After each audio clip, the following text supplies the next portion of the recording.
স্টেজে উঠে প্রকাশ্যে আলেমদের সামনে সাথে কিভাবে বেয়াদবি করে হাজার হাজার জনতার সামনে, আবার বেয়াদবি করে জিন্দা ফিরে যায় কিভাবে, হাজার হাজার মানুষ বসে বসে কি ললিপপ চুষতে থাকে নাকি? আরে আলেমের ইজ্জতে যেই জাতি হেফাজত করতে পারে না সেই জাতি কাফের মুশরিকদের বিরুদ্ধে লড়াই করবে কিভাবে? নেতৃত্ব দেবে তাকে। আরে কাফেরের বিরুদ্ধে লড়াইয়ে নেতৃত্ব আর এক নাস্তিক দেবে না, আর এক সেকুলার দিবে না, আর এক কাফেরের দালাল দেবে না, নেতৃত্ব তো আলেম ওলামাই দিবে। তো যেই জাতি নিজেদের আলেমদেরকে শ্রদ্ধা করতে জানে না, ওই জাতির মধ্যে বড় বড় আলেম নতুন করে তৈরি বা হবে কিভাবে? প্রতিবাদ কেন শুধু আমরাই করব? আলাইসা মিনহুম রাজুলুর রাশিদ, তাদের মধ্যে একজন লোক কি নাই যার মাথায় কমন সেন্স আছে? একজন লোক কি নাই যার ভেতরে ন্যূনতম মানবতা বা ইনসাফ আছে? যদি থাকে তারা প্রতিবাদ করছে না কোন দুঃখে? অপরাধী সবচাইতে বড় পরিচয় সে অপরাধী, তার ধর্ম পরিচয় কি, গোষ্ঠীগত পরিচয় কি, এটা ততটা মুখ্য না যতটা বড় মুখ্য হলো সে অপরাধী। তো অপরাধীকে যদি অপরাধী মনে করে, তারা তার বিরুদ্ধে প্রতিবাদ প্রকাশ্যে করছে না কোন দুঃখে? আমরা তো কেউ লেবাস গায়ে দিয়েও যদি অন্যায় করে আমরা কখনোই মুখ বন্ধ করে রাখি না তার বিপক্ষে। অন্তত আমাদের বেলায় এই বাংলার জমিনে কেউ এই অপবাদ কখনো দিতে পারবে না যে শুধু লেবাস গায়ে দিয়ে কেউ ভণ্ডামি করেছে বলে আমরা মুখ খুলি নাই, জবানকে বন্ধ রেখেছি। আরে অন্যায় তো অন্যায়, লেবাস গায়ে দিয়ে করলেও অন্যায়, লেবাস ছাড়া করলেও অন্যায়। সকল অন্যায়ের বিরুদ্ধে আমাদেরকে বলতে হবেই হবে। এমনকি অন্যায়কারী যদি নিজের জন্মদাতা বাপ হয় তবুও তার বিরুদ্ধে প্রতিবাদ করাকে ঈমানী এবং নৈতিক দায়িত্ব মনে করতে হবে। হক হলো সবকিছুর উপরে, কোনো কিছু হকের উপরে তো যাবে না। তো এখন সারা ব্যাপী যে জুলুম শুরু হয়েছে এর একটা পজিটিভ দিক আছে, একটা নেগেটিভ দিক আছে। নেগেটিভ দিক কি সকলে জানেন, এটা আমার নতুন করে বুঝিয়ে দেওয়ার কিছু নাই। তবে পজিটিভ দিক হলো, যদিও আমি জুলুমকে বৈধতা দিচ্ছি না, জুলুমের পক্ষে দালালি করছি না, তবে আমি দেখাচ্ছি যে অনেক সময় ওদের কাজগুলোই ব্যাকফায়ার করে, হিতে বিপরীত হয়ে যায়। যেমন দুনিয়ার মধ্যে কিছু জিনিস দেখতে মনে হয় পতন, কিন্তু আসলে হয় সেটা উত্থান, হয় এক জিনিসের সমাপ্তি আর নতুন কিছু সূচনা। যেমন ইউসুফ আলাইহিস সালামকে ধরে ভাইয়েরা ফেলে দিল কুয়োর মধ্যে। দুনিয়ার চোখে দেখলে মনে হবে হায় রে, ইউসুফের চ্যাপ্টার তো ক্লোজড হয়ে গিয়েছে। কিন্তু একটাবার চিন্তা করেন, ইউসুফ আলাইহিস সালামকে যদি কুয়ার মধ্যে নিক্ষেপ না করা হতো, ইউসুফ আলাইহিস সালাম মিশরের বাদশাহ হতেন কিভাবে? কেনানে তার বাড়ি, সেখান থেকে মিশরে যাবেন কিভাবে? সেখানে গিয়ে রাজত্বই বা করবেন কিভাবে? তার পিতাও তো আর বিশ্ব নবী না, আন্তর্জাতিক নবী না যে গোটা দুনিয়া ব্যাপী সকলেই তার উম্মত। তো এখন সেই ফিলিস্তিন থেকে কেনান যাওয়ার পথ সুগম হলো কিভাবে? ধরে ফেলে দিল কুয়ায়, সেখান থেকে উঠিয়ে নিয়ে বিক্রি করে দিল বাজারে। সে বাজার থেকে কেনা গোলাম হয়ে ঢুকলেন বাদশার প্রাসাদে, সেখানেও তাকে জিনার দিকে দাওয়াত দেওয়া হলো, রাজি হলেন না। যেই পাপ করলেন না সেই পাপের ট্যাগ কাঁধে নিয়ে জেল খাটলেন লম্বা সময়। অবশেষে বের হলেন, এক লাফে অর্থমন্ত্রী হলেন, হতে হতে একসময় আজিজ ও মিশরের বাদশাহী পরিণত হলেন। তার মানে দুনিয়ার লোকেরা চেয়েছিল তার অধ্যায়কে খতম করবে, আল্লাহ চেয়েছিলেন ইউসুফকে মিশরের বাদশা বানাবে। আল্লাহ তাআলার ফয়সালায় চূড়ান্ত হয়েছে, দুনিয়ার সবার চক্রান্ত নস্যাৎ হয়ে গিয়েছে। ওমাকারু ওমাকারাল্লাহ আল্লাহু খায়রুল মাকিরিন। অবশেষে সেই ভাইদেরকেই অবনত মস্তকে সেই ইউসুফ আলাইহিস সালামের সামনে গিয়ে দাঁড়াতে হয়েছে। তো দুনিয়ায় হবে সেটা যেটা চান আল্লাহ। ইদা আরাদাল্লাহু শাইআন হাইয়া লাহু আসবাবা। আল্লাহ যখন কোনো কিছুর ইরাদা করেন তিনি সেটার আসবাব নিজেই প্রস্তুত করেন। ফেরাউন চেয়েছিল মুসা আলাইহিস সালামকে মারবেন, এক শিশুকে মারার জন্য কত হাজার হাজার শিশুকে অন্যায়ভাবে মেরে ফেললো। আল্লাহর কি কুদরত, যাকে মারার জন্য এত জুলুম, এত আগ্রাসন, এত কিছু বর্বরতা, সেই মুসাকে কি না নিজের ঘরেই পেলে পোষে বড় করলো। সে কি কোনোদিন বুঝতে পেরেছিল যে তার ঘরের মধ্যে সে কি পালছে? যে বাচ্চারে মারার জন্য এত নির্মমভাবে এত বাচ্চারে মারলো, ওই বাচ্চাকে কি না আল্লাহ তার ঘরেই বড় করলো। কি বুঝলেন এখান থেকে? জমিনের মধ্যে হবে না সেটা যেটা মানুষ চায়, হবে একমাত্র সেটা যেটা আমার রব চায়। ওমা তাশাউনা ইল্লা আইয়াশা আল্লাহ মা শা আল্লাহু কান ওমা লাম ইয়াশা লাম ইয়াকুন। রবের ফয়সালা স্পষ্ট, এই জমিনের মধ্যে ইসলাম জিন্দা হবেই হবে। আল্লাহর রাসূল বলেন, ইন্নাল্লাহা যাওয়ালিয়াল আরদ ফারাআইতু মাশারিকাহা ওয়া মাগারিবাহা ওয়া ইন্না মুলকা উম্মতি সায়াবলুগু মা যুয়ালি মিনহা। নিশ্চয়ই আল্লাহ আমার জন্য গোটা পৃথিবীটাকে সংকীর্ণ করে, সংকুচিত করে আমার সামনে উপস্থাপন করেন। আমি পৃথিবীর পূর্ব থেকে পশ্চিম গোটা দুনিয়া দেখেছি, শীঘ্রই আমার উম্মতের রাজত্বই পুরো জমিনে পৌঁছে যাবে। তা আল্লাহর রসুল যখন ভবিষ্যৎবাণী করেই গিয়েছেন, এমনকি স্পষ্টভাবে জানিয়েছেন শহর বা গ্রামের এমন একটা ঘরও বাকি থাকবে না যেখানে আল্লাহ ইসলামের কালিমা প্রবেশ করাবেন না। লা ইয়াতরুকুল্লাহু বাইতা মাদারিন ওয়ালা ওয়াবার ইল্লা আদখালাহুল্লাহু কালিমাতাল ইসলাম। তো যখন এটা মেনেই নিলেন ইসলামের বিজয় হবেই হবে, এবং সেই বিজয়ের জিম্মাদারি আমার না, আপনার না, বিজয়ের জিম্মাদারি আল্লাহ নিজেই নিয়ে নিয়েছেন। কারণ ইসলামের হেফাজতের জিম্মা আল্লাহ অন্য কারো হাওয়ালা করেন নাই। ইন্না নাহনু নাযালনা যিকরা ওয়া ইন্না লাহু লাহাফিজুন। মূল হেফাজতকারী আল্লাহ নিজেই হয়ে গিয়েছেন। আর আল্লাহর চাইতে বড় কোনো শক্তি নাই, আল্লাহর চাইতে বড় কোনো ক্ষমতাধর নাই। আল্লাহু আকবার মানেই তো এটা সুপ্রিম পাওয়ার সির্ফ আল্লাহ, লা ইলাহা ইল্লাল্লাহ। সুতরাং কেউ যদি চাই ইসলামকে দমাতে, আগে তো আল্লাহকে দমিয়ে আসতে হবে। যতদিন পর্যন্ত আল্লাহ আছে মুসলমানের টেনশনের কি আছে? কথা তো একটাই, হাসবুনাল্লাহু ওয়া নি'মাল ওয়াকিল, হাসবিয়াল্লাহু লা ইলাহা ইল্লাহু আলাইহি তাওয়াক্কালতু ওয়া হুয়া রাব্বুল আরশিল আযীম। সুতরাং বার্তা ক্লিয়ার। দুনিয়ার বাতিলেরা যত ষড়যন্ত্র করো, হিন্দুত্ববাদীরা, নাস্তিকবাদীরা, সেকুলাররা যত চক্রান্ত করো, তোমাদের সকলের চক্রান্ত নস্যাৎ হবেই হবে। হ্যাঁ, বিজয় আমি না দেখে যেতে পারি, পীর সাহেব মধুপুর না দেখে যেতে পারে, এখানে আমার সামনে যে হাজার হাজার জনতা তারা না দেখতে পারে, আমরা হয়তো সুমাইয়ার মতো বিজয় আসার আগেই রাদিয়াল্লাহু আনহা আল্লাহ তাআলার ডাকে সাড়া দিয়ে জান্নাতের সবুজ পাখি হতে পারি, কিন্তু বিজয় আসবেই আসবে, ইসলাম জিন্দা হবেই হবে। পৃথিবীর কোন তাগুতি শক্তির, বাতিল অপশক্তির ক্ষমতা নাই ইসলামের এই বিজয়কে রুখে দেবে।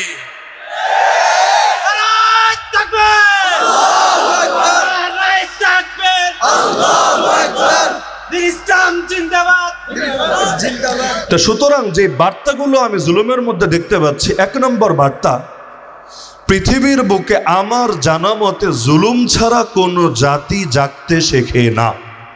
শুধুমাত্র মুখের বয়ান দিয়ে, শুধুমাত্র বই পড়িয়ে পড়িয়ে, শুধুমাত্র পিঠে হাত বুলিয়ে, মাথায় হাত বুলিয়ে, ইমোশনাল কিছু ডায়লগ দিয়ে জাতিকে ঐক্যবদ্ধ করা যায় না।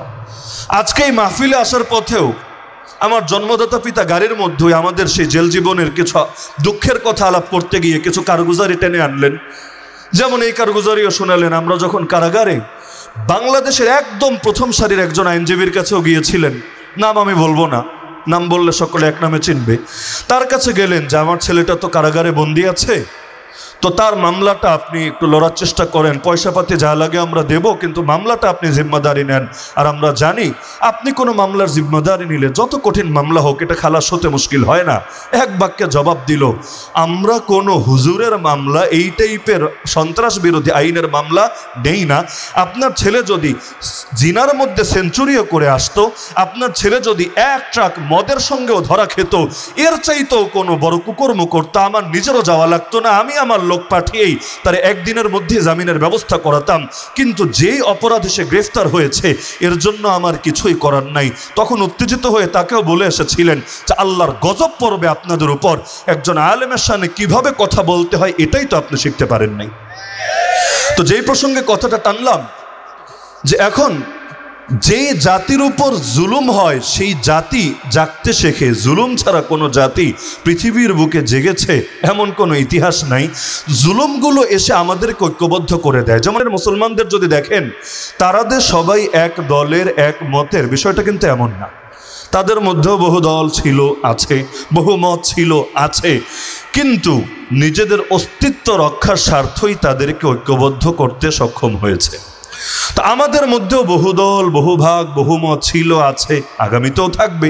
ইলমি ইখতিলাফ ছিল, আছে, চলতেই থাকবে। কিন্তু মৌলিক কিছু বিষয়ে আমরা যে একমত হব কিভাবে, ওই পথটাই সুগম করে দিচ্ছে জুলুমগুলো এসে। বাংলার মানুষকে জাগতে শুরু করছে না। আর 1000 বয়ানে যে কাজ হতো না, একজন শহীদ যখন নিজের রক্ত ঝরাচ্ছে, শহীদের শাহাদাতের সেই খুনে এই কোটি কোটি মানুষকে তার চাইতে বেশি জাগরণে উজ্জীবিত করে দিচ্ছে। যে প্রসঙ্গে বলছিলাম যে আমরা যখন কারাগারে ছিলাম কত মানুষ কতভাবে টিটকারি মেরেছে। তো আমার বাবা আজকে আসার সময় বলছিল যে বাংলাদেশের আলেমরা যেই পরিমাণ মেহনত করে এই জাতিকে জাগানোর জন্য, আর এর অর্ধেক মেহনত যদি কাফের দেশেও করত, ওই দেশের অধিকাংশ মানুষও হয়তো কালেমা পড়ে মুসলমান হয়ে যেত। কারণ আপনারা ইউরোপ আমেরিকার চিত্র দেখেন, প্রতিদিন এমন কোনো দিন বাদ নাই যেদিন কয়েক ডজন মানুষ কালেমা পড়ে ইসলাম কবুল করছে না, মুসলমান হচ্ছে না। অথচ বাংলাদেশে যেই পরিমাণ ওয়াজ মাহফিল হয়, যেই পরিমাণ দাওয়াত হয়। আলেম ওলামা ফিল্ডে যেই পরিমাণ মেহনত করে, এই পরিমাণ মেহনত পৃথিবীর দ্বিতীয় কোনো দেশে করে বলে আমাদের জানা নাই। এত এত মেহনত হয় এখানে, ফলাফল কি জানেন? ফলাফল হলো বাংলার বুকে এমন একটা আলেম আমাকে দেখাতে পারবেন না যিনি নিয়মিত বা আরো স্পেসিফিকভাবে বলে ডেইলি জাতির পক্ষ থেকে গালি খান না। আলেমদের দুশমন এখন কারা? মুসলমানরাই গালি দেয় আলেমদেরকে, মুসলমানরাই হাত করা পড়ে আলেমদের হাতে, মুসলমানরাই ষড়যন্ত্র করে আলেমদের বিপক্ষে। এমন এক জামানা চলে এসেছে বেয়াদবি করতেও বুকে বাঁধে না। এমনকি বেয়াদবি যদি করে আর এর প্রেক্ষিতে বদদোয়া দেয়, সে বদদোয়ায় বুকটা কাঁপে না। আমাদের তো চোখে দেখে এগুলো, এমনকি সরাসরি নিজেরাই প্রত্যক্ষদর্শী। আমরা এক মুরব্বী আলেম জুলুম সইতে না পেরে, খারাপ ব্যবহার সইতে না পেরে এটা বললেন, আরে এত কষ্ট দিস না আমাদের, মুখ এত খারাপ করিস না, আল্লাহ সইবে না, আল্লাহর গজব পড়বে। ডাইরেক্ট বলছে, হুজুর এ সমস্ত বদদোয়ার ভয় দেখিয়ে লাভ নাই। যদি আপনাদের বদদোয়ায় কাজ হতো বহু আগেই আমরা ধ্বংস হয়ে যেতাম। যেহেতু ধ্বংস হয় নাই, তার মানে আপনাদের বদদোয়া আমাদের কোনো ক্ষতি করবে না। আমার কাছে মনে হয় যে এদের অধিকাংশ এখন এই চেতনার অধিকারী হয়ে গিয়েছে। না হলে দেখেন না, স্টেজে উঠে প্রকাশ্যে আলেমদের সাথে কিভাবে বেয়াদবি করে হাজার হাজার জনতার সামনে, আবার বেয়াদবি করে জিন্দা ফিরে যায় কিভাবে। হাজার হাজার মানুষ বসে বসে কি ললিপপ চুষতে থাকে নাকি? আরে আলেমের ইজ্জতে যেই জাতি হেফাজত করতে পারে না, সেই জাতি কাফের মুশরিকদের বিরুদ্ধে লড়াই করবে কিভাবে? নেতৃত্ব দেবে তাকে। আরে কাফেরের বিরুদ্ধে লড়াইয়ে নেতৃত্ব আর এক নাস্তিক দেবে না, আর এক সেকুলার দিবে না, আর এক কাফেরের দালাল দেবে না, নেতৃত্ব তো আলেম ওলামাই দিবে। তো যেই জাতি নিজেদের আলেমদেরকে শ্রদ্ধা করতে জানে না, ওই জাতির মধ্যে বড় বড় আলেম নতুন করে তৈরি বা হবে কিভাবে? তো এখন এই জুলুমগুলো যত বাড়তে থাকবে, অতীত ইতিহাসের আলোকে আমি বলতে পারি ইনশাআল্লাহ সুম্মা ইনশাআল্লাহ এই জাতির জাগরণও তত বেশি সহজ হবে। এই আফগানিস্তানের জমিনে দেখেন, শিয়ারা পর্যন্ত, এই যে হাজারা গোষ্ঠীরা কারা, এদের ম্যাক্সিমামই তো শিয়া। এই শিয়ারা পর্যন্ত মুজাহিদিনের সঙ্গে, ওলামায়ে দেওবন্দের কৃতি সন্তানদের সঙ্গে হাতে হাত রেখে ময়দানে লড়াই করেছে। তার মানে জুলুম যখন হয়, জাতির ঐক্যবদ্ধ হওয়া, জাতির ময়দানে নেমে আসাটা বড় সহজ হয়ে যায়। আজকে বাংলার জমিনে প্রতিটা মানুষ বাস্তবে ঐক্যবদ্ধ হোক না হোক, এই ব্যাপারে কিন্তু একমত যে আমাদের ঐক্যবদ্ধ হওয়া উচিত, না হলে আগামী দিনে ভয়াবহ সংকট অপেক্ষা করছে আমাদের জন্য। তাহলে জুলুমের মধ্যে এই পজিটিভ বার্তাটা আমি দেখতে পাচ্ছি। এখন আমার দৃষ্টিতে আজকে সবচাইতে বেশি করণীয় হলো, গোটা দেশ যা হয় হোক, আমরা যারা কওমি ধারায় আছি এবং বাংলাদেশের বেশিরভাগ মানুষ আজও পর্যন্ত, যদি আমার ধারণা ভুল না হয়, আজও পর্যন্ত যে কোনো বড় বড় ইস্যু আসলে কওমি আলেমদেরকেই নেতৃত্বে দেখতে চায়। এই যে ফরিদপুর পঞ্চপল্লীর যে ঘটনা ঘটে গেল, দেশে গোষ্ঠীর তো অভাব নাই, ধারার তো অভাব নাই, ফেরকার তো অভাব নাই। অন্য কোনো দলরে নিয়ে কেউ কিন্তু খোঁচাখুচিও করে নাই, তোমরা কোথায়, আসো না কেন, লিড দাও না কেন। হ্যাঁ, বকা দেখ, গালি দেখ আর পক্ষে বলুক, যাই হোক, আলোচনা কিন্তু বারবার এই কওমি ধারাগুলো নিয়ে এসেছে যে কওমির অমুক দল কোথায়, কওমির তমুক দল কোথায়, কওমির অমুক হুজুর কোথায়, কওমির তমুক হুজুর কোথায়। এই যে একটা দুঃখ থেকে কথা বের হচ্ছে, এই কথার মধ্যেও প্রচ্ছন্নভাবে এই বার্তা লুকিয়ে আছে।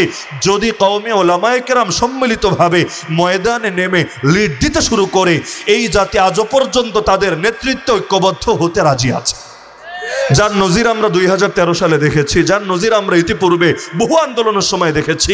সারা বছর যাদের সাথে নিয়মিত দ্বন্দ্ব চলে, গালিগালাজ চলে, তারা পর্যন্ত একসঙ্গে হাতে হাত রেখে, কাঁধে কাঁধ মিলিয়ে রাজপথে এসে আন্দোলন করেছে, সংগ্রাম করেছে। তার মানে এটা আমরা বলতে পারি, এই বাংলার জমিনে যত কওমি আলেম ওলামা আছে, আমরা যদি মুরব্বীর অধীন ঐক্যবদ্ধ হয়ে যদি দুর্বার কোনো প্রতিরোধ গড়ে তুলতে পারি, যেভাবে আমাদের পূর্বপুরুষরা ব্রিটিশ বেনিয়াদের বিরুদ্ধে ঐক্যবদ্ধ আন্দোলন গড়ে তুলেছিল, ইনশাআল্লাহ বাংলার জমিন আবারও সকল শকুনের হাত থেকে মুক্তি পাবেই পাবে। নতুন করে আর এক মুক্তির সংগ্রাম করা লাগবে, ভিন্ন কিছু না, কাজ একটাই। কারণ স্বাধীন তো হয়েছি, মুক্ত হতে পারি নাই। মুক্ত হব সেদিন যেদিন গলা থেকে গায়রুল্লাহর দাসত্বের শৃঙ্খল খুলবে আর আল্লাহর জমিন একমাত্র আল্লাহর গোলামি করার অধিকার মিলবে। সেই 1757 থেকে আজ 2024-এর 26শে এপ্রিল, এই দীর্ঘ 250 বছরের অধিক সময় ধরেও আমাদেরকে আল্লাহর জমিনে স্বাধীনভাবে আল্লাহর গোলামি করার অধিকার দেওয়া হয় নাই। এই জমিনে আমরা আল্লাহর আইন পাচ্ছি না, আল্লাহ শাসন পাচ্ছি না, আল্লাহর আইন কানুন বিধান সংবিধান পাচ্ছি না। তো মুসলমান হওয়ার পরও এই যে গায়রুল্লাহর জিনিসগুলো মানতে বাধ্য করা হচ্ছে, এটাকে পরাধীনতা না? আর এটাকে পরাধীনতা না? আল্লাহর গোলাম, আল্লাহর জমিনে আল্লাহর ইবাদত করতে পারবে না স্বাধীনভাবে, এর চাইতে বড় লাঞ্ছনা কি হতে পারে? সুতরাং কথা ক্লিয়ার, মুক্তির সংগ্রাম এখনো বাকি আছে। ব্রিটিশরা চলে গিয়েছে, তাতে কি? ওদের যারো সন্তানগুলোকে এই দেশে আজও রেখে দিয়েছে। এখন ওদের আর্মি পালতে হয় না, ওদের পয়সা খরচ করতে হয় না। তবে ওরা থাকলে যেই যেই কাজ করত, ওই কাজগুলো বিনামূল্যেই এই দেশের এক শ্রেণী করে দিচ্ছে। ওদের মুখের কথা শুনলে বোঝা যায় ওরা ব্রিটিশের চাইতে অনেক ক্ষেত্রে আরো বেশি অগ্রসর হয়ে গিয়েছে, বাসের চাইতে কঞ্চি বড় হয়ে গিয়েছে। না হলে সে ব্রিটিশের সময় ওলামায়ে কেরামের উপর কি কি জুলুম হয়েছে আমরা দেখি নাই? এই আমি শামিলের ময়দান দেখি নাই, আর সিপাহী বিপ্লব দেখি নাই, দেখি নাই সেই ফরাইজি আন্দোলন, দেখি নাই তিতুমিরের বাসের কেল্লা, দেখি নাই সৈয়দ বাদশাহ অর্থাৎ সৈয়দ আহমদ শহীদ রাহিমাহুল্লাহর কাফেলা। কিন্তু এই 2021 আলেমদের সঙ্গে যে আচরণ হয়েছে, সবাই এ ব্যাপারে একমত, ব্রিটিশের পরে এর কোনো নজিরই নাই এই জমিনে। তাহলে যদিও চলে গিয়েছে, কিন্তু আচরণ যদি একই থাকে, ফায়দাটা কি হয়েছে? তার মানে মুক্তির সংগ্রাম এখনো বাকি আছে। এজন্য আমার 1 নম্বর প্রস্তাবনা, কওমি ওলামায়ে কেরাম যারাই আছে এবং এখানে তালেবুল ইলম যারা আছেন, আপনারাও আগামী দিনে জাতির কর্ণধার হবেন।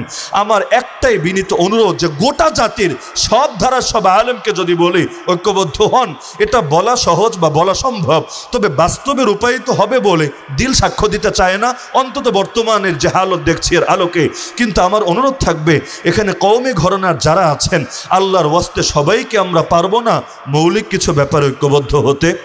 এখনো পর্যন্ত আলহামদুলিল্লাহ সুম্মা আলহামদুলিল্লাহ যে মুরব্বীরা ময়দানে আছেন, আরে সৈয়দ শাহ আব্দুল আজিজ দেহলভী রহমতুল্লাহ আলাইকে আমরা দেখি নাই, কিন্তু এই যে পীর সাহেব মধুপুরকে আল্লাহ তাআলা এখনো যে বাহায়াত রেখেছেন, তো শুধু শাহ আব্দুল আজিজ দেহলভী থাকলেই তো হবে না, সঙ্গে সৈয়দ আহমদ শহীদকেও তো থাকতে হবে, আব্দুল হাই সাহেবকেও তো থাকতে হবে, শাহ ইসমাইল শহীদকেও তো থাকতে হবে। তো নওজোয়ানরা যদি মুরব্বীদের অধীনে জামানার সৈয়দ আহমদ, জামানার শাহ ইসমাইল, জামানার মুফতি আব্দুল হাই হয়ে ময়দানে নামতে পারে, ইনশাআল্লাহ আজকের জামানায়ও বাতিল পরাজিত হতে বাধ্য হবেই হবে। তবে আমার ব্যক্তিগত একটা দুঃখ আছে। দুঃখ হলো, দুঃখটা হয়তো বললে আপনাদের কারো কারো মনেও কষ্ট আসতে পারে, আলেমরা যতদিন আমাদের সামনে থাকে, তাদের প্রতি যে ভক্তি, মহব্বত, শ্রদ্ধা আমাদের ভেতরে জাগ্রত থাকে, যখন তারা দৃষ্টির আড়ালে চলে যান, সেই মহব্বতটা কেন যেন ওই রকম থাকে না। দৃষ্টির আড়ালে মানে এই যে 1300 জন আলেম ওলামা বন্দী হলো 2013 সালে, এখানে যে হাজার হাজার জনতা আছেন আমার সামনে, বলেন তো আপনারা আসলে কে কি করেছেন, কার জন্য কতটুকু করেছেন? যেই পরিমাণ করা দিয়ে আল্লাহর সামনে দাঁড়িয়ে বলতে পারবেন, আল্লাহ তোমার নবীকে তো পাই নাই, নবীর ওয়ারিসকে তো পেয়েছি, তো যেই হক আমার কাছে অর্পিত ছিল তোমার পক্ষ থেকে, এই হক পুরোটা না পারলেও অন্তত 80 ভাগ, 70 ভাগ, 60 ভাগ, 50 ভাগ আদায় করেছি। কয়জন বলতে পারবেন? অধিকাংশ আলেম তো এমন ছিল, আরে পাবলিক তার কোনো খোঁজখবর নেওয়ারও কোনো প্রয়োজন অনুভব করে নাই। আমার বড় দুঃখ লাগে, মনে করেন সেলিব্রিটি যারা, পাবলিক ফিগার যারা, মানে যেই হুজুরদেরকে সবাই চেনে, তাদের নিয়ে হয়তো মাঝে মধ্যে টুকটাক আলাপ হয়, আলোচনা হয়, পাবলিক আর কিছু করুক না করুক, ফেসবুকে 2-4টা পোস্ট অন্তত দেয়, কিন্তু সবাই তো ভাই সেলিব্রিটি না। এই যে 1300 জন আলেম কারাগারে ঢুকলো, কয়জন সেলিব্রিটি, কয়জন পাবলিক ফিগার? এখনো যে অনেকে পড়ে আছে, তার খোঁজ নেওয়া কি আপনার দায়িত্ব না? এই মানুষগুলোর জন্য কাজ করা কি আপনার দায়িত্ব না? হ্যাঁ, ব্যক্তিগতভাবে অনেকে করেছে, আমি অস্বীকার করছি না। যেমন একটু পরে যিনি বয়ানে উঠবেন, মুফতি হারুন ইজহার হাফিজাহুল্লাহ, ব্যক্তিগতভাবে নিজেও কারাবন্দী হওয়ার পরও অনেকের জন্য কাজ করেছেন, এখনো করে যাচ্ছেন। কিন্তু আমাকে বলেন, শরীয়তকে এই দায়িত্ব হারুন ইজহারকে শুধু দিয়েছে? আমার দায়িত্ব নাই, আপনার দায়িত্ব নাই, সকলের দায়িত্ব নাই, দরকার ছিল না? আমাদের যে সম্মিলিত প্ল্যাটফর্মগুলো আছে, এখান থেকে জাতীয়ভাবে এগুলোর জন্য কোনো অবদান গ্রহণ করা হবে। এই খাতমে নবুয়তের প্রতিটা আন্দোলনে হাজার হাজার মানুষ মামলা খাচ্ছে। আরে আন্দোলন নয় তো, আমরা ডাক দিলে আপনারা নেমে আসছেন, 1 দিন 2 দিন 3 দিন 7 দিন আন্দোলন করছেন, কিন্তু স্থানীয় মানুষদেরকে কখনো 1 বছর 2 বছর 5 বছর পর্যন্ত মামলার ভোগান্তি পোহাতে হচ্ছে, বাড়িতে থাকতে পারছে না, তাকে অন্য এলাকায় পড়ে থাকতে হচ্ছে। আপনাদের মধুপুরেও তেমন ছেলে পেলে আছে যাদের বাড়ি হয়তো বাংলাদেশের আরেক প্রান্তে, এলাকার নাম নাই বলি, কিন্তু মামলার ভোগান্তির কারণে তাকে এসে এখন যান হাতে নিয়ে পেরেশানির সাথে ঘুরতে হচ্ছে। তা আমাদের কি দরকার ছিল না জাতীয় যত সংগঠন আছে এর মধ্যে আলাদা একটা সেকশনই থাকবে এটার জন্য? যে কোনো তাওহীদি জনতা, আলেম ওলামা, তালেবুল ইলম যখনই বন্দী হবে, আমরা তাদের পাশে দাঁড়াবো। কিভাবে?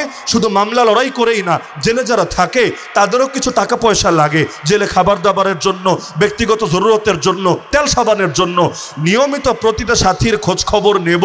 প্রতিটা সাথীকে যতটুকু পারি 2000, 3000, 5000 টাকা মাসে তার অ্যাকাউন্টে, মানে জেলের যে অ্যাকাউন্ট আর কি, পিসি কার্ড বলে, পিসি কার্ডে আমরা জমা করে দেব।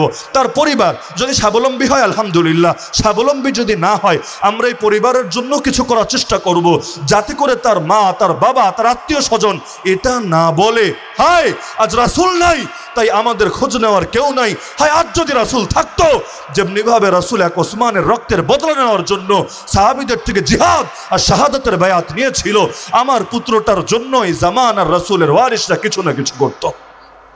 দরকার না এগুলো? আমি আগেই বলেছি কথাগুলো প্রস্তাবনা হয়তো সবার ভালো লাগবে না, কিন্তু আজকে পুরো বয়ানে আমি কয়েকটা শুধু প্রস্তাবই দিয়ে যাব, কিছু কাজের কথাই বলে যাব। এবং আমি মনে করি যদি এগুলো কোনোদিন বাংলার জমিনে বাস্তবায়ন হয়, চিত্র পরিবর্তন হবেই হবে ইনশাআল্লাহ। আমি এমন দলও দেখেছি বাংলার বুকে যারা কারাগারে যে সাথী যাক তাদের সাথী না, সমর্থক না, কিচ্ছু না, হুদায় একটা মামলা দিয়েছে তাদের দলের নামে। কারাগারে গেলেও তারা তাকে ভোলে না, নিয়মিত তার খোঁজ খবর রাখে, পয়সা পাতি দেয়, এমনভাবে তার উপর অনুগ্রহ করে।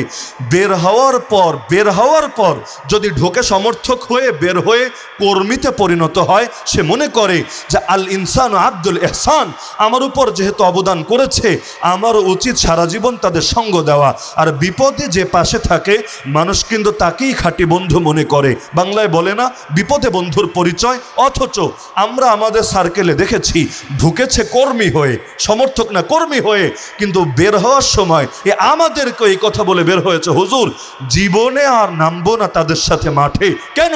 কারণ তারা যে গাফলতির পরিচয় আমাদের ব্যাপারে দিয়েছে, অথচ কোনো ওজন নাই। তারা একটা ডাক দিলে কোটি কোটি টাকা দিতে মানুষ রেডি ছিল, আইনি সহায়তা দিতে রেডি ছিল, কিন্তু আমার মা বাবাকে ভিটা বাড়ি পর্যন্ত বেচতে হলো, কেউ দেখলো না, কেউ খবর রাখলো না, আমি আর তাদের সাথে জন্মেও নাই।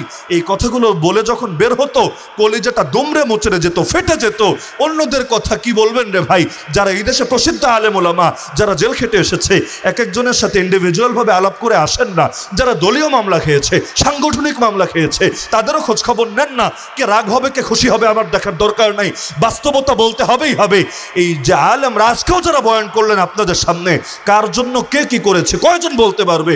ব্যক্তিগত উদ্যোগে কেউ হয়তো ফ্যামিলির খোঁজ খবর নিয়েছে, কিছু পয়সা পাতে দিয়েছে, কিন্তু পুরো ভোগান্তিটা ওই একজনকে আর একটা পরিবারকেই পোহাতে হয়েছে। কিসের জন্য?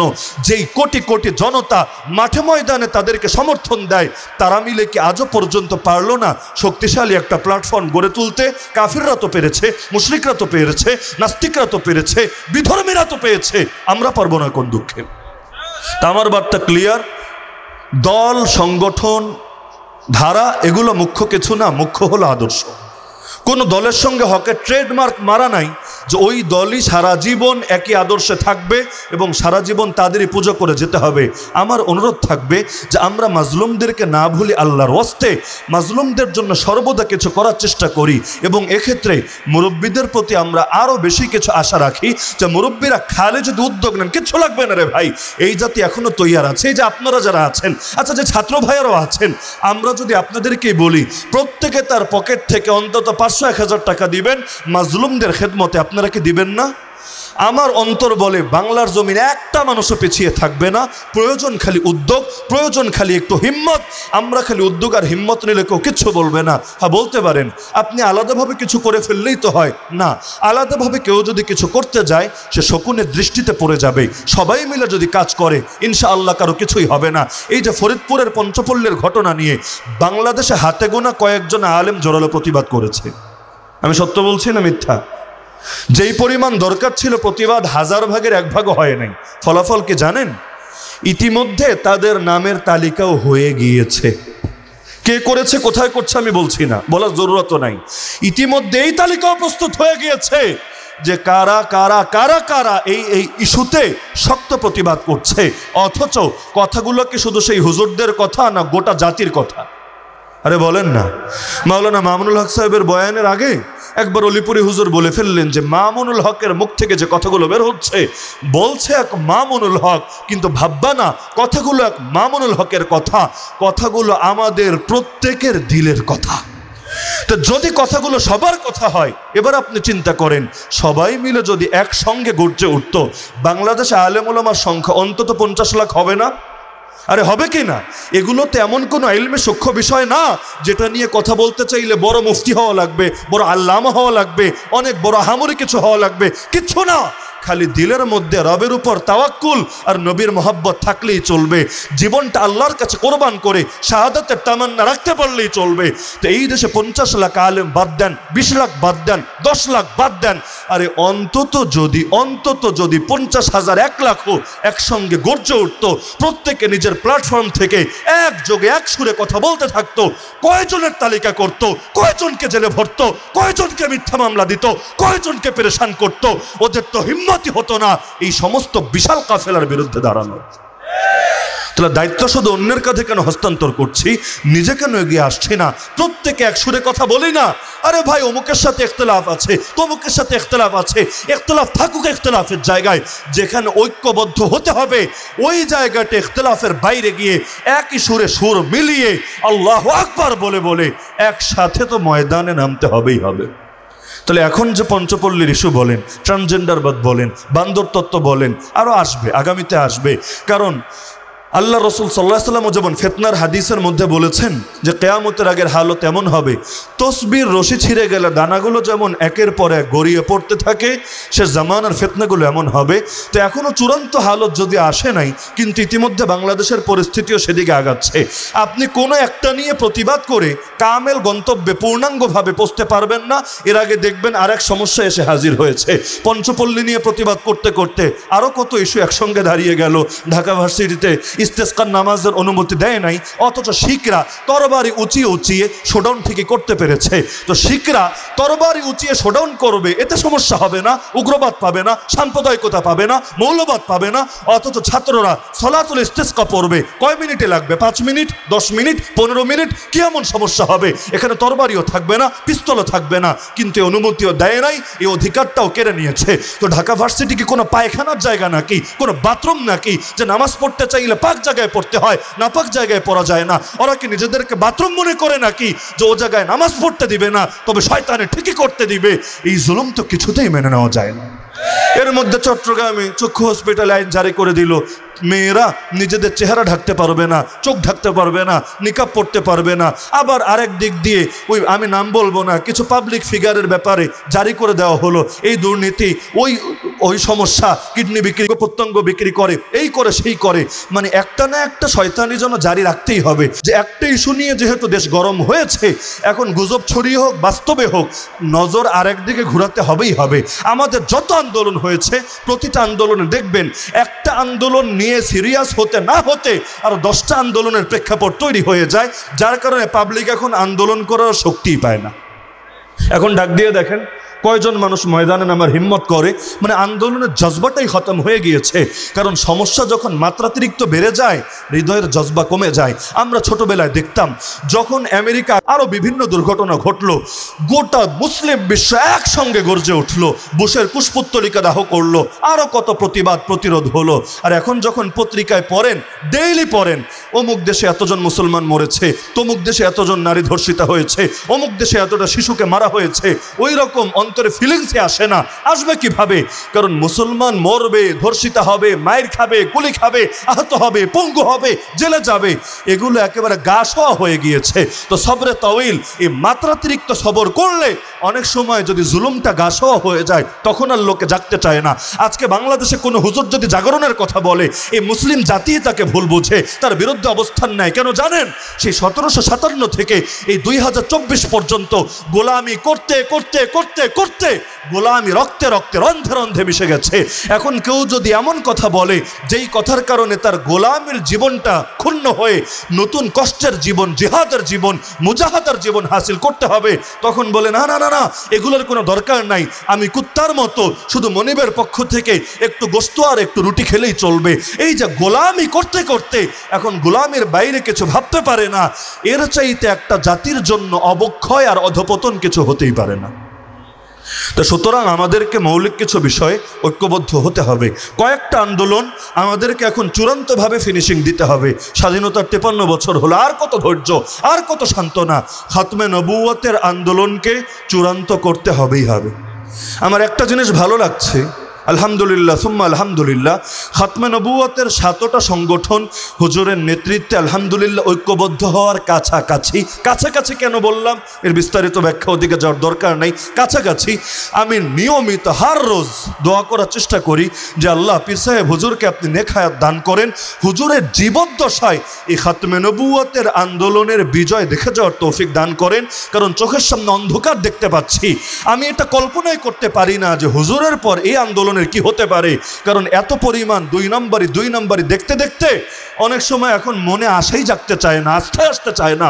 তো যার কারণে আল্লাহ হুজুরকে আরো দীর্ঘ নেক হায়াত দান করুক। প্রয়োজনে আমাদের মতো অনেক নওজোয়ানের জীবন আল্লাহ তাআলা তাকে হাদিয়া হিসাবে দান করুক, যে তবু এই খাতমে নবুয়তের আন্দোলন চূড়ান্ত রূপ লাভ করুক এই জমিনে।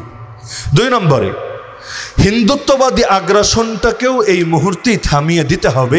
যে কোনো জিনিস জিরোতেই নিয়ন্ত্রণ করা সহজ, হিরো হয়ে গেলে নিয়ন্ত্রণ করা এত সহজ না। সন্তান যখন ছোট থাকে আদব কায়দা শেখানো সহজ, যদি বড় হয়ে যায় এরপর আদব কায়দা শেখাতে গেলে উল্টা আপনারা সাইজ করে দেবে, ধরে বৃদ্ধাশ্রমে রেখে দিয়ে আসবে। তো অবস্থা তো ভালো না। আমরা সচেতন হতে হতেই বড় ভুল হয়ে গিয়েছে, অনেক কিছু নিয়ন্ত্রণের বাইরে চলে গিয়েছে। এখন অনেক সময় দেখা যায় একজন বড় বড় ব্যক্তিত্ব পর্যন্ত সারেন্ডার করতে বাধ্য হচ্ছে বিভিন্ন ইস্যুর কারণে। তা আমার অনুরোধ থাকবে, এই হিন্দুত্ববাদী, আমি হিন্দু ধর্মীয় বলছি না, হিন্দুত্ববাদী আগ্রাসনকে এই মুহূর্তে থামিয়ে দিতে হবে। এর জন্য 2টা কাজের কথা আমি বিশেষভাবে বলবো। এখানে যারা আছেন, বেশি পরিমাণে আছেন নওজোয়ানরা, তালেবুল ইলমরা, আমি সবাইকে বলবো আপনারা একটা কাজ করা যায় কিনা ফিকির করে দেখেন, যে আমরা প্রত্যেকে অমুসলিমদের মধ্যে দাওয়াতের ফিল্ডে ব্যাপক হারে মেহনত শুরু করব। বলবেন কি হবে? উদাহরণস্বরূপ মনে করেন আমরা 1 কোটি মানুষ নতুন করে দাওয়ার ফিল্ডে মেহনত শুরু করলাম। অমুসলিমদের দাওয়াত দেওয়ার সিস্টেমটা একটু ভিন্ন, মুসলমানদের দাওয়াত দেওয়ার সিস্টেমটা ভিন্ন। এটা আপনারা কয়েকদিন যদি যারা এই ফিল্ডে মেহনত করেন, যেমন আমার আগে যে বয়ান করলেন মাওলানা মাহমুদ হাসান গনবী হাফিজাহুল্লাহ, আপনারা তার সোহবত অথবা আরও যারা ফিল্ডে মেহনত করেন, অনেক আলেম ওলামা আছেন বাংলাদেশে, কারো সোহবতে গিয়ে 3 দিন, 1 সপ্তাহ, 1 মাস আপনারা সময় দেন। যখন দাওয়াতের ফিল্ডে কাজ করেন তার সঙ্গেও একটু সফর করেন, এভাবে করে করে একটু বোঝার চেষ্টা করেন কিভাবে দাওয়াত দিতে হয়। একদম সিম্পল। এই যে চট্টগ্রামে এক ভাই নও-মুসলিম, তাকে এবং তার স্ত্রীকে গ্রেফতার করে ফেলেছিল হিন্দুত্ববাদীদের চক্রান্তের কারণে, অনেকে জানেন, আমি শুনেছি, বাস্তবে ফিল্ডে গিয়ে তা জরিপ করি নাই, শুনতে পেরেছি নির্ভরযোগ্য সোর্সে, যে আল্লাহর বান্দা এই যে নও-মুসলিম হিসাবে গ্রেফতার হলেন, যেই কয়দিন জেল খাটলেন, সম্ভবত 1 মাস না এর চাইতে কম, এই সময়ের মধ্যেই কারাগারের ভেতর 5 জনকে মুসলমান বানিয়েছেন। তো লস হলো কোথায়? তারে ধরে ভেতরে ঠেলে দিল যে মুসলমান হওয়ার পথ মনে হয় অন্যদের জন্য কঠিন হবে, উল্টো হিতে বিপরীত হলো, একা গিয়ে আরো 5 জনরে কালেমা পড়িয়ে বের হয়ে আসলো। আমরা আমাদের সময়ও দেখেছি অনেক বড় বড় ওই ধর্মের উগ্রবাদীদেরকে পর্যন্ত অনেকে মুসলমান বানিয়েছে। আমরা যখন কারাগারে ওই দাওয়াতে ইসলামের বাংলাদেশে যারা বিশেষভাবে মেহনত করেন, মাওলানা জুবায়ের সাহেব মান্ডার, উনি এবং ওনার সাথীরা পুরো এক জামাত একসঙ্গে বন্দী হলেন, 3 মাস থাকলেন। আমরা নিজেরা সাক্ষী, ওই 3 মাসের মধ্যে যদি আমাদেরকে বের হতে দিত না, কারোর সাথে মিশতে দিত না, কথা বলতে দিত না, কিন্তু ওই মাঝে মধ্যে মেডিকেলের টাইমে, অন্যান্য টাইমে ওই যে সামান্য সামান্য কথা বলতো, এতে আলহামদুলিল্লাহ বেশ কয়েকজনকে কালেমা পড়িয়ে মুসলমান বানিয়ে ফেলেছে। এই মিশন নিয়ে যদি সবাই নামে, 1 কোটি বাদ দেন, 1 লাখ নামেন, তাও না পারলে 10,000 নামেন, প্রত্যেকে নিজের মতো মেহনত করেন, দলীয় কমান্ড, দলীয় শৃঙ্খলা না থাকলে নাই, আপনি আপনার মতো করে মেহনত করেন, ইনশাআল্লাহ সুম্মা ইনশাআল্লাহ, এভাবে সবাই যদি মেহনত শুরু করেন, আপনার প্রতিপক্ষের শিবিরে সৈনিক কমবে। কারা আপনাকে মারবে? যারা মারবে তারাই যদি হেদায়েত কবুল করে নেয়, মারার আশঙ্কা তো নাই। যে ওমর বের হয় নবীর কল্লা কাটবে বলে, ওই ওমরকে আল্লাহ চাইলে এমনভাবে কবুল করতে পারে, লাউ কানা বাদি নবিয়্যুন লাকানা ওমর। রাসূল বলেন, আমার পরে যদি কেউ নবী হতো, সেই নবী হতো ওমর। তো এই দাওয়াত যদিও ফরজে আইন না, এই দাওয়াত সামগ্রিকভাবে ফরজে কিফায়া, এবং ওদের প্রতিটা ব্যক্তির কাছে ইন্ডিভিজুয়ালভাবে আলাদা করে দাওয়াত নিয়ে যেতে হবেই হবে, না হলে গোটা উম্মত কবিরা গুনাহগার হবে, এই টাইপের ফতোয়া আমরা দেই না। কারণ আল্লাহর রাসূল দুনিয়াতে প্রেরিত হওয়ার মাধ্যমেই প্রমাণ প্রতিষ্ঠিত হয়ে গিয়েছে, আর কোনো কাফের মুশরিক আল্লাহর সামনে দাঁড়িয়ে বলতে পারবে না মা জাআনা মিন বাশীরিন ওয়ালা নাযীর, আমাদের কাছে কোনো সুসংবাদদাতা আসেনি, কোনো সতর্ককারী আসেনি। এমনকি আরও 1200 বছর আগে লেখা, তিরমিজি শরীফে খুলে দেখেন, স্পষ্ট লেখা আছে, কোনো টিম যদি জিহাদ করতেও যায়, অগ্রাভিযানেও যায়, তাদের জন্য আজ আর ফরজ না, ওয়াজিবও না, তারা সেই কাফেরদেরকে আগে কালেমার দাওয়াত দিবে, না মানলে জিজিয়ার প্রস্তাব দিবে, তা না মানলে এরপর যুদ্ধ করবে। আজ আর জরুরি না। কেন? ইমাম আহমদ বিন হাম্বলের সূত্রে ইমাম তিরমিজি তার সুনান গ্রন্থে লিখে দিয়েছেন, ফাকাদ বালাগাতহুম আদ-দাওয়া, তাদের সকলের কাছে আলহামদুলিল্লাহ দাওয়াত পৌঁছে গিয়েছে। তো একবার দাওয়াত পৌঁছলে হক আদায় হয়েছে। আমি বলছি না এটা ফরজে আইন, করতেই হবে, তবে আমি বলছি যদি আমরা মেহনত করে করে করে তাদেরকে মুসলমান বানাতে পারি, ফায়দা হবে নাকি হবে না? অনেক হবে। তবে আল্লাহর ওয়াস্তে নারীরা সাবধান। এখানে আড়ালে প্যান্ডেলে নারী আছে কিনা আমি জানি না, তবে অনলাইনের মাধ্যমে যাদের কাছে পৌঁছবে, আল্লাহর ওয়াস্তে সাবধান। এই কাফেরদেরকে মুসলমান বানানোর জিম্মাদারি শরীয়ত আপনাকে এভাবে দেয় নাই যে আপনাকে প্রেমের ফাঁদে ফেলে, প্রেমের নাটক করে, এমনকি বিছানায় গড়াগড়ি করে তারপর তার হেদায়েতের ফিকির করতে হবে। রাসূলের জামানায় কি কাফের ছিল না, মুশরিক ছিল না? আল্লাহ রাসূলের কোনো সাহাবিয়া, নারী সাহাবি এই কাফেরদের সঙ্গে প্রেমের সম্পর্ক করেছেন তাদেরকে মুসলমান বানানোর জন্য? ইতিপূর্বেই মনে হয় সপ্তাহখানেক আগে পত্রিকায় এসেছে, বাংলাদেশের 68,000 মেয়ে ভারতের বিভিন্ন পতিতালয়ে পাচার হয়ে গিয়েছে। একজন দুজন 68,000 মেয়ে, যাদের বড় একটা অংশই প্রেমের প্রতারণার শিকার হয়েছে। তো ওদেরকে প্রেম করতে বলেছেটাকে? আরে বিয়ের আগে কোনো মুসলমান যুবকের সাথেও তো প্রেম করা জায়েজ নাই, কাফের তো দূরের কথা। তো এই যে আমাদের মেয়েরা ব্যাপকভাবে ফাঁসছে, তারা ভাবছে দিল দিয়ে ভালোবাসে, মন দিয়ে ভালোবাসে। আরে মিথ্যা কথা। যে আল্লাহকে ভালোবাসে না, সে আল্লাহর বান্দিকেও ভালোবাসতে পারে না। যে রাসূলের উপর রাজি হয় নাই, সে রাসূলের উম্মতির উপর জীবনেও রাজি হতে পারে না। এগুলো ধোঁকা আর প্রতারণা ছাড়া কিছু না। তো দাওয়াতের মেহনত পুরুষরা করবেন পুরুষদের মধ্যে, নারীরা করবেন নারীদের মধ্যে। তবে ফাঁদের শিকার যাতে না হন, যে মুসলমান হওয়ার ভাব করেছে, হয় নাই কয়েকদিন আগে ভৈরবে, এটা নিয়ে তো এখন দেশ গরম, যে মুসলমান হওয়ার ভাব করেছে, এই জন্য ব্যাস বিয়ে করে চলে গেলেন বিছানা পর্যন্ত, বাচ্চা কাচ্চা পয়দা করে তারপর খবর হলো না। আরে সে মূলত ধোঁকা দিয়েছে। সাবধান, আলেম ওলামার পরামর্শ ছাড়া এগুলো করতে যাবেন না। তবে দাওয়াতটা ব্যাপক করলে ফায়দা হবে নাকি হবে না? তো আমি বিশেষ একটা অনুরোধ রাখি যে দাওয়াত তাবলীগের মেহনত আলহামদুলিল্লাহ কম হোক বেশি হোক, উল্লেখযোগ্য একটা সংখ্যক এর মধ্যে আছেন। আমার বিশেষ একটা অনুরোধ, দাওয়াতে ইসলাম মানে অমুসলিমদের মধ্যে দাওয়াতের মেহনতটাও আপনারা ব্যাপক করেন। তবে আমি দায়িত্ববোধের সাথেই বলছি, যতই দাওয়াতের ফিল্ডে মেহনত করেন, সবাইকে কনভিন্স করতে পারবেন না, মোটিভেট করতে পারবেন না, সবাইরে মুসলমানও বানাতে পারবেন না। এজন্য দাওয়াতের পাশাপাশি অপরিহার্যভাবে একটা কাজ করতে হবে। পাবলিক প্লেসে বলেন, খাসভাবে বলেন, এই দেশের সব মানুষকে এই চলমান ফিতনাগুলোর ব্যাপারে সজাগ এবং সচেতন করতে হবে। এটা এক গনবী পারবে না, এক হারুন ইজহার পারবে না, এক সাখাওয়াত রাজি পারবে না, এক মামুনুল হক সাহেব পারবে না, এক মধুপুরী পীর সাহেব পারবে না, হাফিজাহুমুল্লাহ তাআলা রাহুম। এর জন্য আমাদের প্রত্যেককে মেহনত করতে হবে। কারণ কাফেররা যদি আগ্রাসন চালায়, ধরে ধরে খালি হুজুর মারবে না, যাদের মুখে দাঁড়িয়ে আছে, যাদের খতনা করা আছে, যারা নিজেদেরকে মুসলমান বলে পরিচয় দেন, ধরে ধরে সবাইকেই মারবে। এমনকি বাংলাদেশে বসে আমাদের যে প্রতিপক্ষরা ইসরায়েলের দালালি করে, ওদেরকেও ছেড়ে কথা বলবে না। আগ্রাসন যখন চালাবে, সবাইকেই পাইকারি হারে মারবে।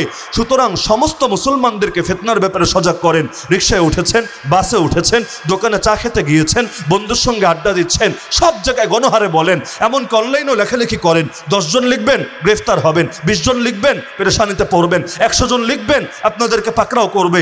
সবাই মিলে লিখতে শুরু করেন। কারো বাপের বেটার ক্ষমতা নেই আপনার বিরুদ্ধে অবস্থান নেবে। আর আমি মজমা থেকে দায়িত্ববোধের সাথে ফতোয়া দিচ্ছি, আমাদের প্রশাসনের যে ভাইয়েরা, অনেকে এখানে আছেন, সব মজলিসেই থাকেন আপনারা, আমি দায়িত্ববোধের সাথে বলছি, প্রশাসনের যে ভাইয়েরাও ঈমান আর কুফরের এই সংঘাতে, তাওহীদ আর শিরকের এই সংঘাতে, ইসলাম আর জাহেলিয়াতের এই সংঘাতে আপনারা অন্ধকারের পক্ষ নেবেন, কুফরের পক্ষ নেবেন, শিরকের পক্ষ নেবেন, জাহেলিয়াতের পক্ষ নেবেন, সেই পক্ষ নিয়ে আলেম ওলামার বিরুদ্ধে গালিগালাজ করবেন, তাদের বিরুদ্ধে ষড়যন্ত্র করবেন, এমনকি তাওহীদ জনতার বুকে নির্মমভাবে গুলি চালাবেন, সাধারণ মানুষকে পাখির মতো গুলি করে মারবেন। ফতোয়ার একটা মূলনীতি শুনিয়ে দিচ্ছি, আর রিদা বিল কুফরি কুফরুন, কুফরের উপর সন্তুষ্ট হয়ে যাওয়াও ঈমান নষ্ট হওয়ার একটা কারণ।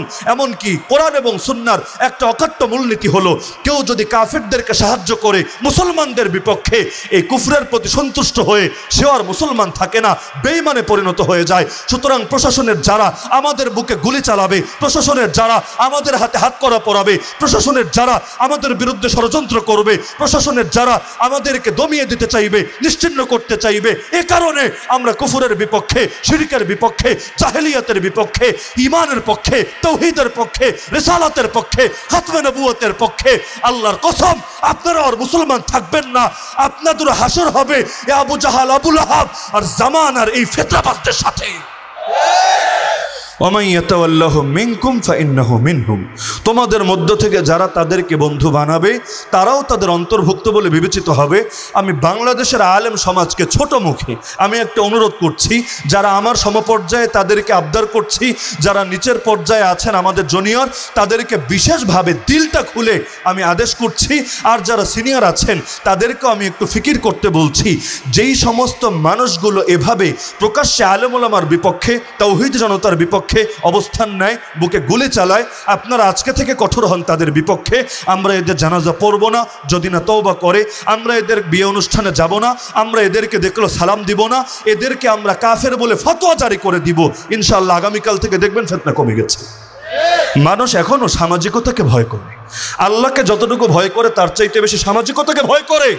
এই বার্তাটা সকলের নিকট পৌঁছে দেন যে ঈমান আর কুফুরের এই লড়াইয়ে শুধু প্রশাসন বলে কথা না, আমাদের টাকলা বুদ্ধিজীবী আছে না, অনেক টাকলা হোক আর চুলওয়ালা হোক, যে বুদ্ধিজীবীরা আছে, যে মিডিয়া কর্মীরা আছে, আরও যত এলিট সোসাইটির যত ব্যক্তিত্ব আছে, যারাই ঈমান কুফুর স্পষ্ট হয়ে যাওয়ার পরও কুফুরের, শিরিকের, জাহেলিয়াতের পক্ষ নেবেন, আপনাদের সঙ্গেও আমরা কাফেরদের মতো আচরণ করব। বার্তা ক্লিয়ার। দেখবেন ওরা ভয়ের কারণে হলেও, সামাজিকতার খাতিরে হলেও এভাবে পুরো জাতির বিরুদ্ধে অবস্থান নিতে ভয় পাবে।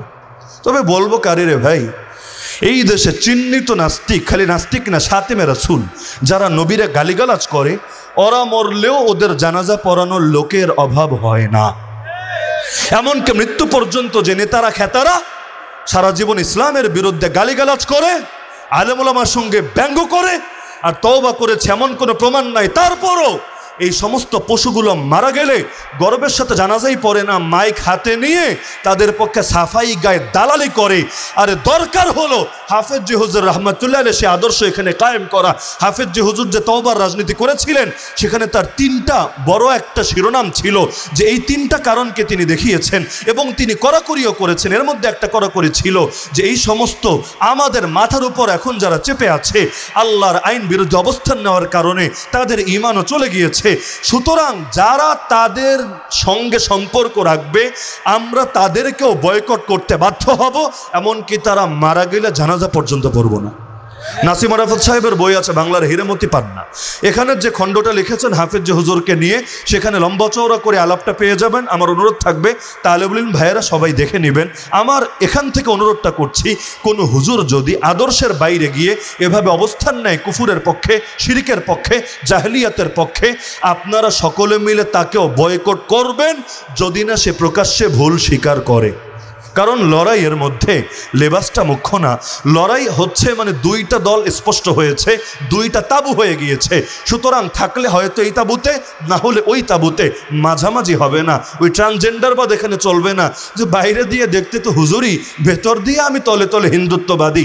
না, যে কোনো একটা গ্রহণ করো, বাইরে আর ভেতরে একরূপ ধারণ করো, মুনাফিক হয়েও না। সামনে আসলে বলবা আমান না, আর আড়ালে গেলে বলবা ইন্না মাআকুম, আমরা তো তোমাদের সাথে আছি। এই ভণ্ডামি বাংলার জমিনে চলবে না। তা আমি পীর সাহেব হুজুরকে সকলের সামনে বিনীতভাবে অনুরোধ করব যে আল্লাহর ওয়াস্তে হুজুর এই জাতিকে, এই আমাদের সামনে যেই ফিতনা চলমান, এটা থেকে হেফাজতের জন্য আল্লাহর ওয়াস্তে হুজুর আপনারা নেতৃত্বের ময়দানে এগিয়ে আসেন। এই দেশের সমস্ত নওজোয়ান আলেমরা আপনাদের লিডারশিপ মেনে নিতে রাজি আছে। আমি 100% দায়িত্ববোধের সাথে বলতে পারি, এই জমিন যদি ইসলাম ইমারা হতো, ইসলাম ইমারা বাংলাদেশ, ওই বাংলাদেশের আমিরুল মুমিনিন হওয়ার মতো সব যোগ্যতা আল্লাহ তাআলা হযরতের মধ্যে রেখে দিয়েছে। আমরা সৈয়দ আহমদ শহীদকে দেখি না, আমি বাড়িয়ে বলছি না, কাউকে রাজি খুশি করার জন্য বলছি না, আর ওই নেচার ওই তবিয়ত আমার আছে কিনা এটা সকলের কম বেশি জানা। তা আমি এখানে 100% দায়িত্ববোধের সাথে আল্লাহকে সাক্ষী রেখে বলছি, হুজুরকে আল্লাহ তাআলা নেতৃত্বে সকল গুণ দান করেছেন। সুতরাং এই যে ক্ষেত্রগুলো, 1 নম্বরে মাজলুমদের জন্য সম্মিলিতভাবে কিছু একটা করা, 2 নম্বরে সমস্ত নওজোয়ান আলেমদেরকে ঐক্যবদ্ধ করে একটা মিশন নিয়ে একযোগে কাজ করা, প্রত্যেকের জায়গা থেকে প্রতিবাদ করবে, কিন্তু এক এক সময় এক একটি ইস্যু নিয়ে আমরা কাজ করব। যখন খতমে নবুয়ত নিয়ে নামবো একেবারে এটা শেষ দেখে ছাড়বো। যেমন আগামী বছর কাদিয়ানিরা ওদের 100 বছর পূর্তি পালন করবে, এখন থেকে আমি বার্তা দিয়ে দিচ্ছি, প্রস্তুত হন সবাই। 99তম ইজতেমা এই বছর করে ফেলেছে, আমরা কপাল পোড়া জাতি ঠেকাতে পারি নাই। আল্লাহর গজব যে এখন আসে নাই দেশের উপর, আল্লাহর বিরাট বড় রহম আর করম রে ভাই। কিন্তু 99টা করেছে, যেটা হওয়ার তো হয়ে গিয়েছে।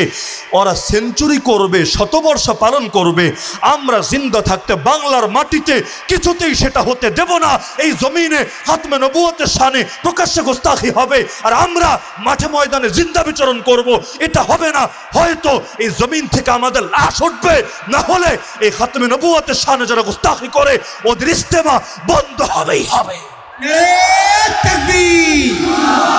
কাদিয়ানীদের আস্তানা, নবীর পরে নবী নাই, সংসদে আইন চাই। কি হবে ওদের বিরুদ্ধে আন্দোলন করলে? এই যে আমাদের অলিপুরি হুজুর আগের লাগাতার সফর করতেন পৃথিবীর বিভিন্ন দেশে, আমেরিকায়, কানাডায়, লন্ডনে। এই বছর তার লন্ডনের ভিসা বাতিল, লন্ডনে ভিসা দিবে না। কিসের জন্য? কাদিয়ানির বিপক্ষে অবস্থান নিয়েছেন। কেন? এটার পানিশমেন্ট হিসাবে। আরে গেলাম না তোর লন্ডনে, তো কি হয়েছে? যেই লন্ডনে যাওয়ার জন্য খতমে নবুয়তের ক্ষেত্রে কাদিয়ানির পক্ষে অবস্থান নিতে হবে, লাগবে না ওই লন্ডন যাওয়া, আমাদের জন্য জান্নাতুল ফেরদাউস নসিবে জুটলেই চলবে। লন্ডন উত্তম না জান্নাত উত্তম? আল্লাহর জন্য যদি দুনিয়াতে কোরবানি দেই, আল্লাহকে এটা পুষিয়ে দিবে না জান্নাতে? অবশ্যই দিবে। সুতরাং খতমে নবুয়তের আন্দোলনে যখন নামবো এটা শেষ দেখে ছাড়বো। নাস্তিক্যবাদের বিপক্ষে যখন নামবো শেষ দেখে ছাড়বো। রক্ত লাগবে, লাগুক, কয়জনের রক্ত লাগবে, রক্ত দেওয়ার জন্য তৈরি আছি। কিন্তু এলোমেলো আন্দোলন করলে কিচ্ছু হবে না, খালি রক্তেই যাবে, কোনো সুফল পাবেন না। যেটাতে নামবো কাফনের কাপড় গায়ে দিয়ে নামবো। পাকিস্তানে কিভাবে কাদিয়ানীদেরকে কাফের ঘোষণা করা হয়েছিল ইতিহাস পড়ে দেখেন। একসঙ্গে নেমেছে ময়দানে, গুলি চালিয়েছে, ব্রাশ ফায়ার। প্রথম কাতার পড়ে গেছে, তাতে কি? দ্বিতীয় সারি সামনে এগিয়ে এসেছে, আবার ব্রাশ ফায়ার, দ্বিতীয় সারি লাশ পড়ে গেছে, তাতে কি? তৃতীয় সারি সামনে এসেছে। কত মারবে? কয়জনের বুকে গুলি চালাবে? ওরাও তো নিজেদেরকে মুসলমান বলে, আরে ওরাও তো কোনো মুসলমানের সন্তান, কোনো মুসলমানের ভাই, কোনো মুসলমানের আত্মীয়, কয়জনকে মারবে? এক পর্যায়ে হার স্বীকার করতে বাধ্য হয়েছে। আমাদের মতো এমন তো করা উচিত না যে এক কোনায় একটা টিয়ার শেল পড়েছে, মুহূর্তে ময়দানে খালি হয়ে গিয়েছে। আরে পীর সাহেব হুজুর এই বয়সে এসে যদি নিজের কপালে গুলি সয়ে নিতে পারে, আরে আমি কি রে ভাই, আর তুমি কি? আমরাও পারবো আমাদের বুকটাকে জালেমদের বৃষ্টির মতো আশা গুলির সামনে পেতে দিতে। কি মরতে পারবেন না? মরতে রাজি আছেন না? আল্লাহর কসম, যেদিন মরণ লেখা তার এক মুহূর্তে আগে মালাকুল মাউত এসে জান কবজ করতে পারবে না। শিয়াল কুত্তার মতো বাঁচলেও ঠিক ওই কয়দিনে বাঁচবেন, সিংহের মতো বাঁচলে যেই কয়দিন বাঁচবেন। হায়াত নির্ধারিত, মৌত নির্ধারিত। জন্মেছি পরে, কি কি বিপদ আসতে পারে আর কোন মাটিতে দাফন হবে লেখা হয়েছে বহু আগে। কপালে যদি জেলের ভাত লেখা থাকে, যদি ভাবেন হকের কথা বলবো না, মনে হয় জেলে যাওয়া লাগবে না, কে বলেছে? তখন নিকৃষ্ট মামলায় ধরে ধরে কারাগারে পাঠিয়ে দেবে। কপালে যা লেখা তা হবেই হবে। তো সব যখন চূড়ান্ত, দালালি আর গোলামের জীবন এখতিয়ারের কোনো দরকার আছে? তো নাস্তিক্যবাদ নিয়ে নামবো, শেষ দেখে ছাড়বো। হিন্দুত্ববাদ নিয়ে নামবো, শেষ দেখে